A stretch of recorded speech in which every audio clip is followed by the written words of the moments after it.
Hello everyone and welcome back to my YouTube channel with another informative and useful video. So guys, in this video I'm gonna be show you how can you fix your iPhone is stuck on verifying update and you are unable to verify update and install updates on your iPhone, iPad or any other iOS gadget. So how can you fix this problem? So guys, let's start our video without wasting any time. So first of all guys, what we need to do, you have to just simply open setting and make sure that your internet connection is working properly and there is no connected VPN on your device.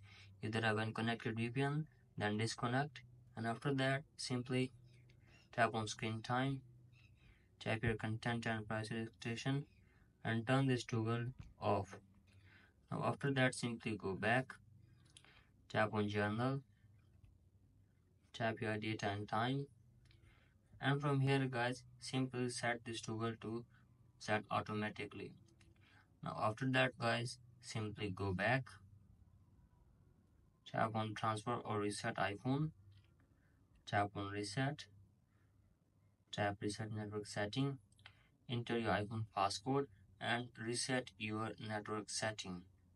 And after that guys simply go back, open your setting again, tap on journal, scroll to below, tap on shutdown and restart your device to 20 to 30 seconds, and after that open your device and hopefully your problem will be fixed. So guys, that's it for today. Hope this video helps you. If you like the video, please subscribe to my YouTube channel as well. Thank you.